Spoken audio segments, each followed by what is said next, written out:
우리 옆에 있는 분과 인사하겠습니다. 반갑습니다. 반갑습니다. 반갑습니다. 제가 우리 교회에 부임한 지 이제 딱 8개월 됐습니다. 8개월 되면서 올 한 해 교회 표를 베델로 올라가자라고 정했던 이유는 우리 교회가 본질을 회복하는 교회가 되기를 소망해서 그렇게 한 겁니다. 그런데 여러분, 로마 교회가 계속 이어져 왔을 때 그 교회가 타락해서 우리가 중세시대가 됐을 때는 암흑시대라고 이야기했습니다. 그때에 종교개혁자들이 우리가 돌아가자라는 구호를 내세우고 신앙의 본질, 하나님 앞으로 돌아오자고 내세우고 종교개혁을 일으켰습니다. 그런데 그 종교개혁자들이 내세웠던 가장 핵심되는 모토가 무엇이었냐면 성경으로 돌아가자입니다. 우리가 베델로 돌아간다는 것은 본질로 돌아가자는 건데, 하나님 품으로 돌아간다는 건데, 그 가장 큰 핵심 중에 하나가 바로 성경으로 돌아가는 겁니다. 문제는 우리가 성경에 대해서 바로 알고 또 성경으로 돌아간다고 할 때 그 성경을 잘 모르는 겁니다. 신앙생활 오래 하셔서 성경을 많이 읽은 분도 계실 거고, 아마 이 중에는 성경책을 참으로 사랑하지만 소유한 것으로만 사랑하시지 안에 있는 내용만 펼치시기만 하면 수면제처럼 다가와서 사랑하는데 잔다, 이런 분들도 계실 겁니다.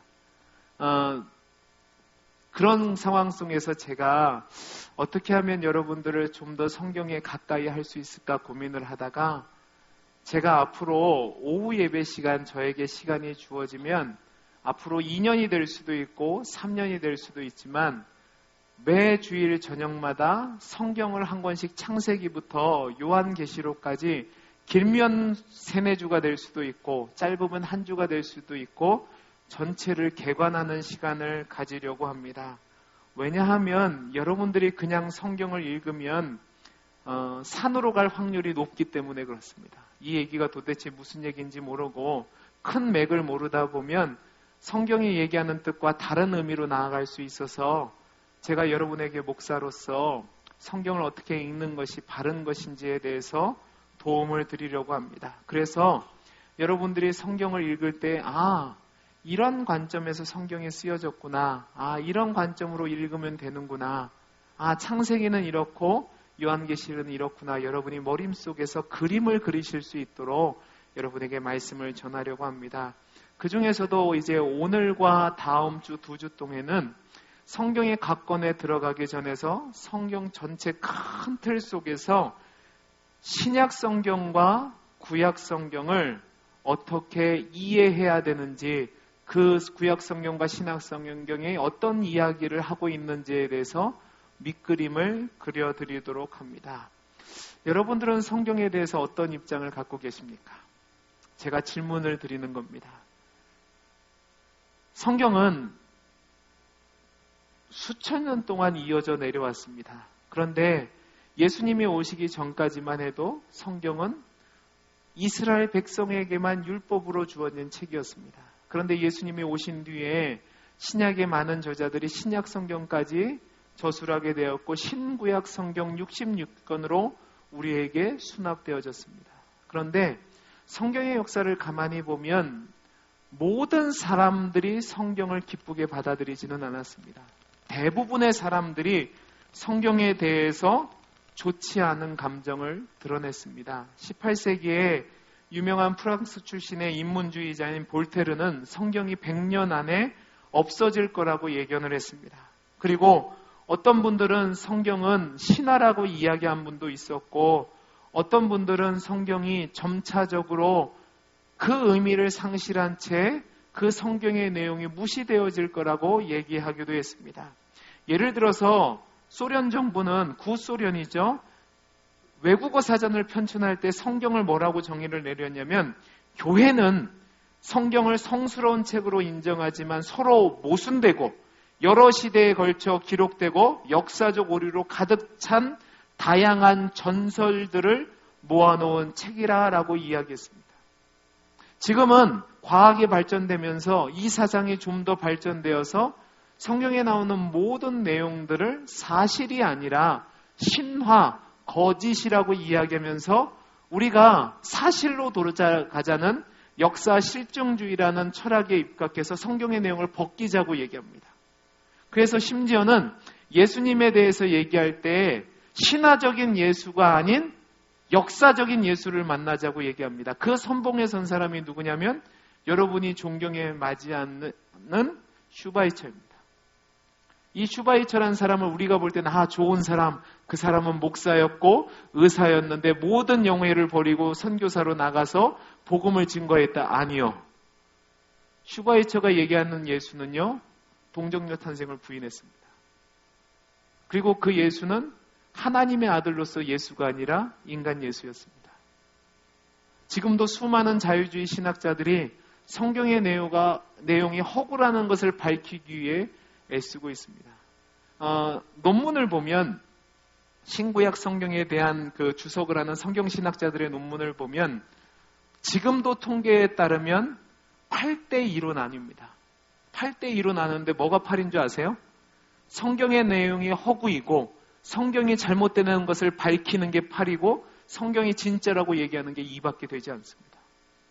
아마 점점점 많아질 겁니다.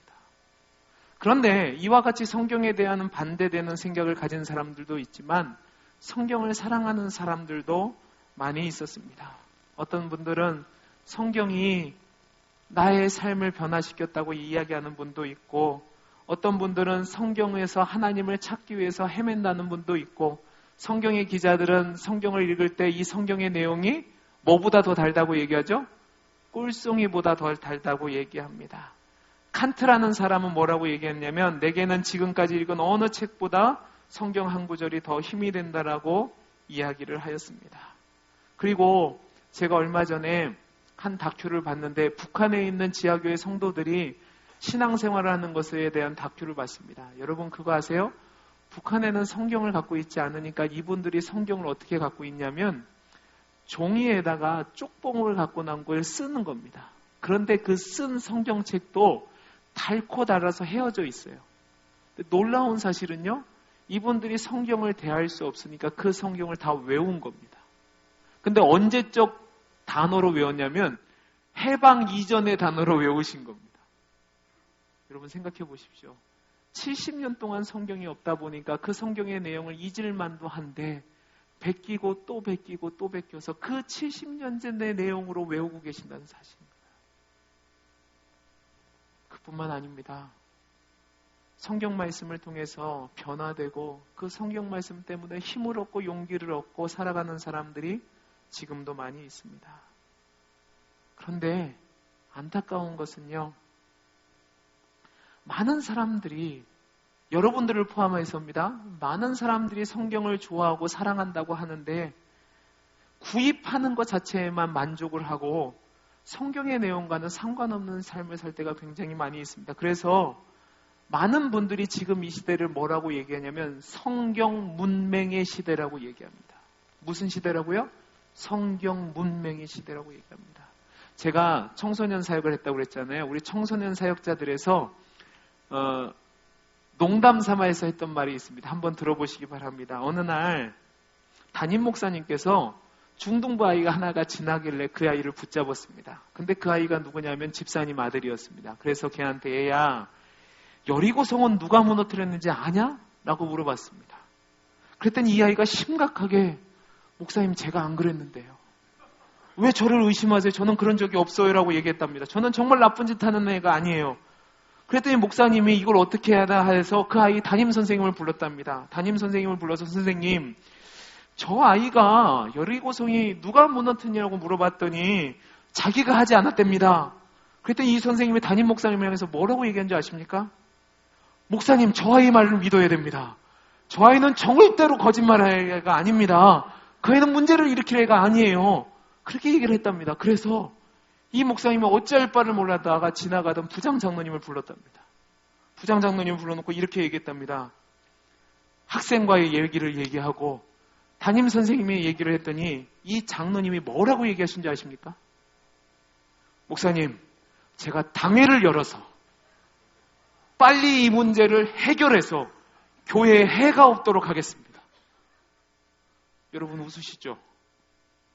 근데 진짜로 우리 중에서 성경에 대해서 사랑한다고 얘기하지만 성경 내용을 모르는 사람들이 굉장히 많이 있습니다. 연구조사에 의하면 수많은 사람들이 성경이 하나님의 말씀이라고 이야기하는데요. 산상수훈의 설교자가 누구냐고 얘기하면 대답 못합니다. 여러분 산상수훈의 설교자가 누구시죠? 왜 대답을 안 했어요? 누구시죠? 예수님이시죠. 근데 몰라요. 심지어는요, 사복음서를 대라고 하면 사복음서의 내용을 모르는 사람들도 있습니다. 어떤 분은 하박국 선서를 그렇게 얘기하는데 호박국이라고 이야기하는 분도 있습니다. 여러분 웃으시는데 가만히 손을 가슴에 대시고 여러분이 성경을 얼마나 알고 있는지 점검해 보시기 바랍니다. 여러분들이 성경을 믿는다고 얘기하면서 성경을 도외시할 때가 얼마나 많이 있는지 점검해 보셔야 된다는 말입니다. 저와 여러분이 앞으로 이 성경을 살펴보면서 우리가 얼마나 성경에 무지했는지를 깨닫고 또 성경을 바로 아는 소망을 가질 수 있게 되기를 간절히 소원합니다. 여러분, 우리가 성경을 한 번에 배울 수는 없습니다. 제가 신학을 공부한 게 20살이었고요. 지금까지 25년을 성경을 공부했습니다. 그런데요, 제가 자신 있게 얘기할 수 있는 거는요, 아직도 모르겠습니다. 제가 신학을 학부 4년, 신대원 3년, 석사과정 2년, 박사과정 3년 공부하고 지금까지 매년 설교를 준비하고 해왔는데 지금도 제가 여러분에게 자신 있게 말씀드릴 수 있는 건 성경의 내용은 아직도 모르겠습니다. 배워도 늘 새로운 게 성경 말씀입니다. 그러니까 여러분이 성경을 한 번에 안다 있을 수 없는 겁니다. 그러나 분명한 사실은 성경을 이해하는데 가장 중요한 핵심이 있는데 그 핵심이 무엇이냐면 성경 66권이 각 권이 다르게 있지만 하나의 메시지로 연결되어 있다는 겁니다. 무슨 메시지로 연결되어 있다고요? 하나의 메시지로 연결되어 있습니다. 그 메시지는 무엇이냐면 예수 그리스도에 대한 복음입니다. 많은 분들이 성경을 그냥 각 권으로 생각하시는 분들이 있는데 아닙니다. 성경은 66권으로 되어 있고 그 중에서 시편은 150개의 개별적인 구조로 되어 있지만 성경은 또 1500년간 30명이 넘는 저자에 의해서 기록되어 있고 역사, 법전, 윤리규범, 철학, 담화, 노래, 찬송, 서사, 예언, 편지 등 다양한 장르로 기록되어 있지만 변함없이 하나의 이야기를 계속하고 있다는 사실입니다. 그 하나의 이야기는 바로 예수 그리스도에 대한 복음입니다. 창세기부터 시작해서 요한계시록까지 그 복음의 내용이 뿌리 깊은 광맥과 큰 흐름으로 이어진다는 사실입니다.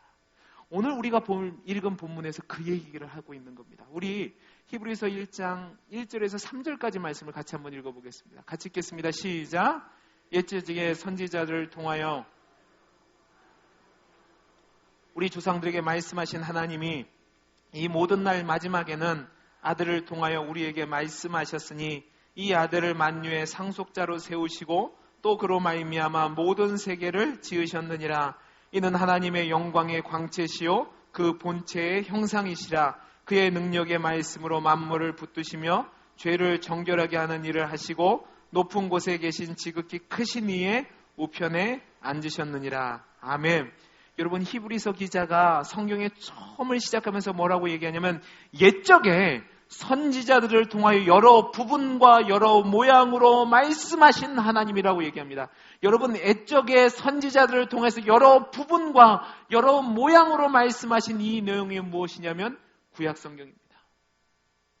그 다음에 2절을 보시면 이 모든 날 마지막에는 이라고 되어 있습니다. 이 모든 날의 마지막은 어디를 얘기하냐면 예수님의 탄생 시점을 이야기하는 겁니다. 예수님의 탄생을 얘기하고 그 다음에 3절을 보면 우리 주님이 구속사역을 마치시고 하나님 보좌 우편에 앉아 있다고 얘기합니다. 그 얘기는 계시록의 이야기를 하는 것이고 결국은 우리 주님이 다시 오실 것을 이야기하는 겁니다. 이 히브리서 1장 1절에서 3절까지 말씀을 통해서도 하나의 주제를 발견할 수 있는데 그것이 무엇이냐면 구약 성경은 오실 메시아 되신 예수님에 대해서 이야기하고 신약 성경은 그 주어진 약속이 이루어졌고 또 그 이루어질 약속을 소망하는 내용이 담겨져 있다는 겁니다. 이 큰 흐름 속에서 우리가 오늘 가장 먼저 살펴볼 것은 구약에 대한 핵심 메시지입니다. 제가 왜 구약을 먼저 하냐면 많은 사람들이 신구약 성경이 하나님의 말씀이라고 이야기하는데요. 구약 성경을 무시하는 경우가 많이 있습니다.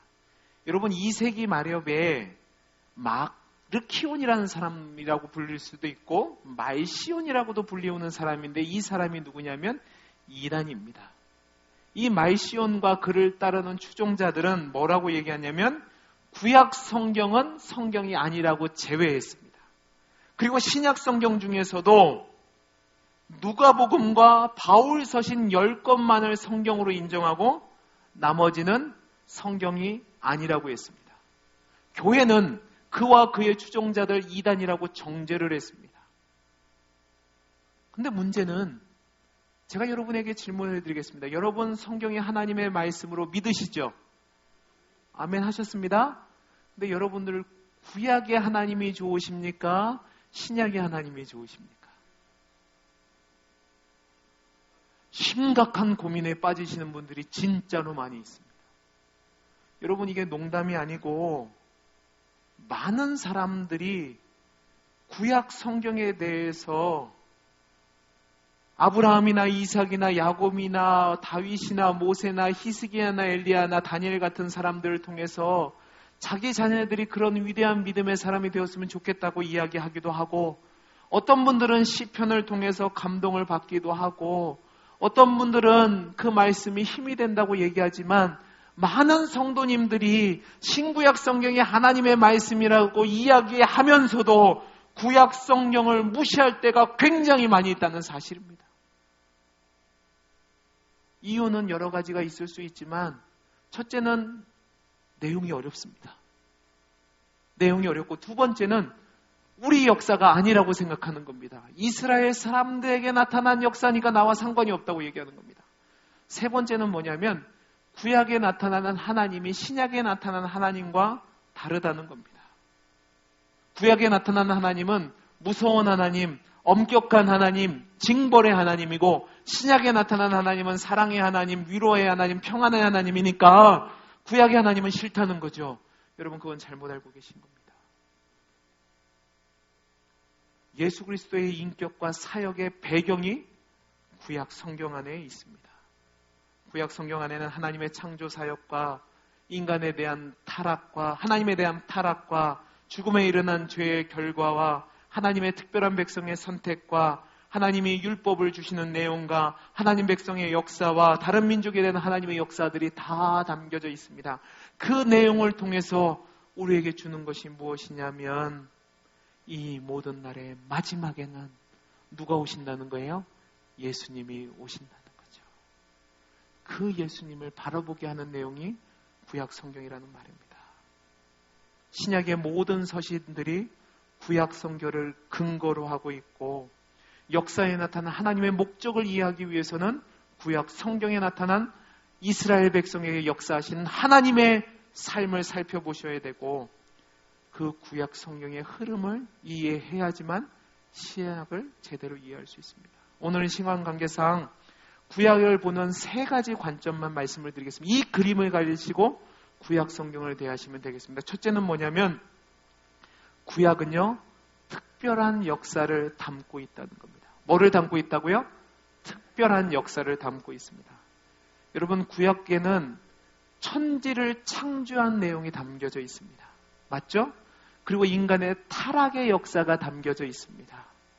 그리고 하나님의 구속과 하나님의 선택의 내용이 담겨져 있습니다. 여러분 뿐만 아니라 창세기 12장에 오면 이제 하나님이 한 사람을 선택하십니다. 누구죠? 아브라함을 선택하십니다. 아브라함과 이삭과 야곱을 선택하신 하나님. 그런데 그 이삭과 야곱을 통해서 그 가정이 부흥하게 되는데 그 가족이 요셉의 시대 때 어디로 내려가죠? 애굽으로 내려갑니다. 애굽에서 400년간 종살이 하다가 그 신음소리를 들으신 하나님이 모세를 통하여서 그들을 인도하여 내십니다. 출애굽시키시죠. 그리고 출애굽시킨 그들에게 하나님이 언약의 말씀을 주셨습니다. 그 말씀대로 살아가야 되는데 이스라엘 백성은 하나님의 은혜로 가나안 땅에 들어가서 가나안 땅을 정복했음에도 불구하고 하나님을 섬긴 것이 아니라 이방신을 따라가는 400년간의 사사시대라는 암흑시대를 보내게 됩니다. 그들이 왕이 없으므로 자기 소견에 옳은 대로 행하다가 그들이 어려움 중에서 하나님 앞에 왕을 구합니다. 이제 선지자 사무엘이 등장해서 그들을 다스릴 때는 그들이 하나님을 섬겼지만 그의 노년에 왕을 달라고 하니까 사무엘도 말렸습니다. 하나님도 원치 않았지만 왕을 달라고 해서 하나님이 기름 부으셔서 누구를 왕으로 세웁니까? 사울을 왕으로 세웁니다. 왕이 된 사울은 하나님 말씀대로 이스라엘의 왕으로서의 사명을 제대로 감당 못하자 하나님이 그를 제하여 버리시고 다윗과 솔로몬을 이어지는 다윗 왕가를 세우십니다. 문제는 이 이스라엘 백성이 하나님을 잘 섬기고 하나님이 강성하게 해주시는 그 복을 따라서 하나님의 은혜를 따라 사는 것이 아니라 하나님을 거역하는 역사를 되풀이합니다. 그러다가 북왕조와 남왕조가 나뉘게 되고 결국 어떻게 됩니까? 북왕조 이스라엘은 기원전 721년에 아수르에 의해서 멸망을 당하게 되고 남왕조 유다는 586년에 바벨론에 의해서 멸망을 당하게 됩니다. 여러분 지금 저와 함께 들으신 내용이 창세기부터 말라기까지 들으신 내용입니다. 대단히 이해력이 빠르신 겁니다. 근데 여러분 제가 이 얘기했잖아요. 이게 하나의 역사입니다. 그러면 왜 하나님이 이런 특별한 역사를 주셨을까? 이스라엘 백성 못된 놈, 이스라엘 백성 나쁜 놈, 이스라엘 백성 구제불능 그게 아니고 그 역사가 우리의 역사라는 겁니다. 그 역사를 통해서 창세기는 하나의 이야기를 우리에게 이야기해 줍니다. 그것이 무엇이냐면 우리는 희망이 없다는 겁니다. 우리의 실력과 우리의 능력으로는 늘 하나님을 거역할 수밖에 없다는 거죠. 그래서 누구를 바라보게 하십니까? 하나님을 바라보게 하시고 하나님을 통해 우리에게 나타날 그리스도를 바라보게 하는 겁니다. 두 번째 구약을 보는 관점은요, 하나님의 거룩함에 대한 열정입니다. 따라해 보시기 바랍니다. 하나님의 거룩함에 대한 열정. 제가 아까 말씀드렸죠. 우리가 구약 성경에 나타난 하나님을 오해할 때 분노하시는 하나님, 잔혹한 하나님, 불의의 하나님이라고 생각하는 데는 이유가 있습니다. 그것은 무엇이냐면 구약 성경에 가장 강력하게 나타나는 사상 중에 하나가 헤렘이라는 겁니다. 따라해 보시기 바랍니다. 헤렘. 이 헤렘은 진멸하다라는 뜻을 가지고 있습니다. 그런데 그 진멸하다가 나오는 이유가 뭐냐면 하나님이 거룩하신 하나님이시기 때문에 죄에 대해서 간과하지 않으시는 것이 헤렘입니다. 예를 들어보죠. 아담이 선악과를 따먹었을 때 하나님은 그에게 진노하셔서 거룩함을 나타내셔서 그를 어떻게 하시죠? 에덴 동산 밖으로 쫓아내십니다. 그게 하나님의 거룩을 향한 열정이었습니다. 뿐만 아니라 인류가 하나님의 은혜로 하나님을 섬겨야 되는데 사람의 자손들과 결혼하고 하나님을 거역하게 됩니다. 그래서 노아 시대 때 하나님이 그들을 홍수로 진멸하시죠. 하나님의 거룩을 향한 열정이었습니다. 그런데 그 가운데 하나님이 한 백성을 택하셨습니다. 이스라엘 백성을 택하셨죠. 그들에게 거룩한 백성으로 삼으시고 그들에게 무엇을 주셨죠? 율법을 주셨습니다. 그 율법의 내용이 무엇이냐면 하나님을 섬기라는 겁니다. 어떻게 섬기라고요? 거룩한 백성답게 거룩한 삶을 살라는 거죠. 근데 이스라엘 백성이 하나님 뜻대로 살아가는 것이 아니라 하나님을 거역합니다. 그래서 하나님이 그들을 어떻게 하시죠? 심판하시죠. 그 심판은 하나님이 거룩에 대한 열정을 담고 계신 겁니다. 그런데요, 중요한 사실은 우리가 그 하나님의 심판에서 벗어날 수 있습니까? 없습니까? 없죠. 하나님이 그래서 무엇을 주셨냐면 속죄 제사를 주신 겁니다. 속죄 제사가 무엇이냐면 그 대속 제물을 통해서 거룩하신 하나님이 우리와 연합하기를 원하신다는 겁니다. 그 죄값을 치르게 하셔서 우리가 하나님과 하나됨을 원하신다는 겁니다. 근데 문제는 이 인간의 속죄 제사는 완전합니까? 불완전합니까? 불완전하죠. 왜 불완전하냐면 사람이 드리는 제사니까 불완전한 거고 동물의 피로 드리는 제사이기 때문에 불완전한 겁니다. 거룩하신 하나님 앞에 제사를 드릴 때 대제사장이 얼마나 두렵고 떨림으로 나가는지 아시죠? 그가 하나님 앞에 나아갈 때 먼저 정결례를 행했습니다. 그리고 지성소 안에 들어갈 때 얼마나 두렵고 떨림으로 들어갔냐면 허리에다 뭐를 묶습니까? 끈을 묶습니다. 그리고 그 끈은 밖에다 놔둡니다. 그리고 옷깃에는 뭐를 달죠? 방울을 답니다. 왜 그렇게 하냐면 제사를 수행하는데 살아있으면 뭐가 움직여요? 방울이 딸랑딸랑딸랑 움직이는 겁니다. 그러면 그 사람은 뭐 있는 거예요? 살아있는 겁니다. 근데 이 사람이 살아요? 죽어요? 죽을 수도 있죠. 그럼 방울이 움직여요? 안 움직여요? 안 움직여요. 그런데 지성소에는 들어갈 수 있어요? 없어요? 없으니까 줄로 잡아당기는 겁니다. 하나님이 얼마나 거룩하신 분이냐 하면 그 거룩함을 지키시는 데는 전혀 용납 없이 타협 없이 그 거룩함을 지키신 겁니다. 누구에게요? 그가 택한 백성에게조차도 진노하시는 하나님으로 나타나는 겁니다. 여러분, 우리가 이 구약의 내용을 통해서 우리가 뼛속 깊이 알아야 되는 것은 무엇이냐면 저와 여러분이 믿는 하나님이 거룩하신 하나님이라는 사실입니다. 하나님은 당신의 거룩하심을 절대로 포기하지 않으십니다. 여러분, 이 사실을 두렵고 떨림으로 받아들이셔야 되는 이유가 뭐냐면 예수 믿는 분들 중에서 많은 분들이 이렇게 얘기합니다. 나는 이제 예수를 믿어서 구원받았으니까 죄를 져도 되겠지라고 생각하시는 분들이 있습니다. 결코 아닙니다. 예수님이 얼마나 거룩을 향한 열정을 갖고 계셨냐면 자신의 하나밖에 없는 아들을 십자가에서 외면하시기까지 거룩을 향한 열정을 가지셨습니다. 구약을 가만히 읽어보시면 하나님이 진멸을 행하실 때 그 진멸을 행하시는 이유는 당신의 거룩함을 지키시기 위해서 그런 겁니다. 저와 여러분이 믿는 하나님은 거룩한 하나님입니다. 그 거룩하신 하나님 앞에 내가 자격 없음을 깨닫게 하시는 거죠. 그 거룩하신 하나님 앞에 내가 죽을 수밖에 없기를 깨닫게 하는 것이 구약의 내용입니다. 이스라엘 백성 욕할 것 하나도 없습니다. 저와 여러분도 그런 사람들이었습니다. 그러면 여기서 끝나냐? 아니죠. 제가 창세기부터 계속해서 흐르는 광맥이 예수 그리스도라고 말씀드렸죠. 세 번째가 뭐냐면 소망에 대한 약속입니다. 따라해 보시기 바랍니다. 소망에 대한 약속. 예, 분명히 하나님은 심판하시는 하나님입니다.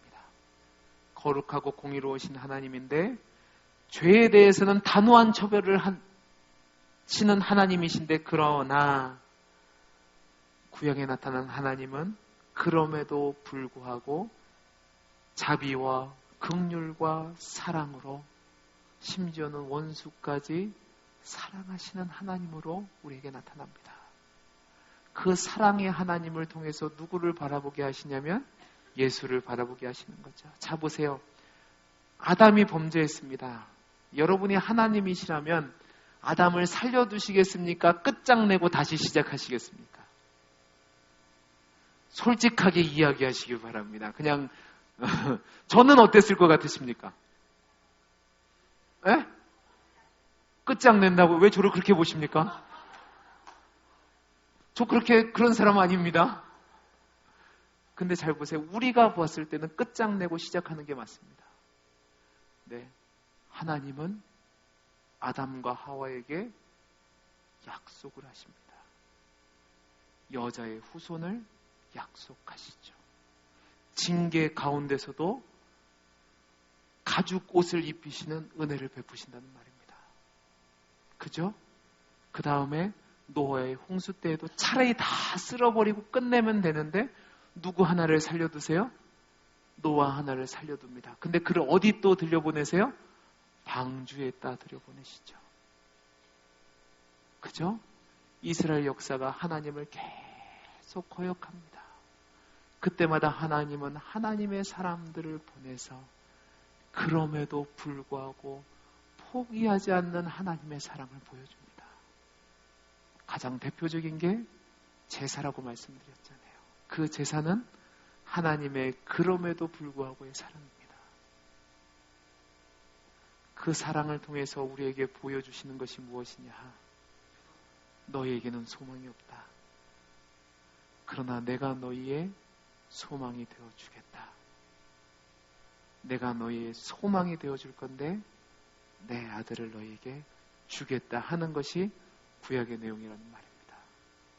여러분, 구약 성경을 읽으실 때 이 세 가지 관점으로 보시면 성경이 이렇게 진행되는구나. 우리가 믿는 하나님이 이런 하나님이구나를 알게 되는 겁니다. 그러면서 신약 성경을 바라보게 하는데 그 바라보면 무엇이냐면 그 소망, 유일한 소망 되신 예수님이 우리에게 오셨다는 거죠.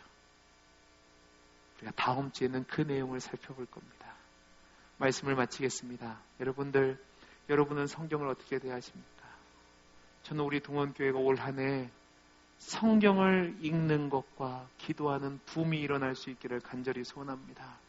성경으로 돌아가야 되거든요. 그런데 그 성경을 읽을 때 여러분이 구약의 큰 그림을 그리시고 읽으시면 도움이 된다고 말씀을 드렸습니다. 구약과 신약은 하나의 이야기로 관통하는데 그것이 무엇이냐면 예수 그리스도의 복음입니다. 그 복음 속에서 구약은 크게 세 가지 관점으로 보시는데 하나는 하나님의 특별한 역사가 진행된다는 것. 두 번째는 제가 뭐라고 그랬죠? 다 까먹으셨죠? 다시 설교할까요? 하나님의 거룩함의 열정. 하나님은 거룩함을 포기하지 않으신다는 것. 마지막 세 번째로 우리가 그런 자격이 없음을 아시고 계속해서 뭐를 보여주셔요? 소망. 누구를 보내주시는 소망이요? 구원자 되시는 예수님을 보내주신 소망이요. 그게 구약의 내용입니다. 이 흐름을 가지시고 구약 성경을 읽으시면 여러분이 도움이 될 겁니다. 이제 다음 주에는 신약이 어떤 내용으로 우리가 봐야 되는지에 대해서 큰 그림을 그려드릴 수 있도록 하겠습니다. 우리 기도하겠습니다. 사랑이 많으신 하나님 아버지, 정말로 우리가 성경을 바로 알고 하나님을 바로 믿고 바로 순종하며 살아가는 복된 성도들이 되게 해 주옵소서. 감사하며 사랑 많으신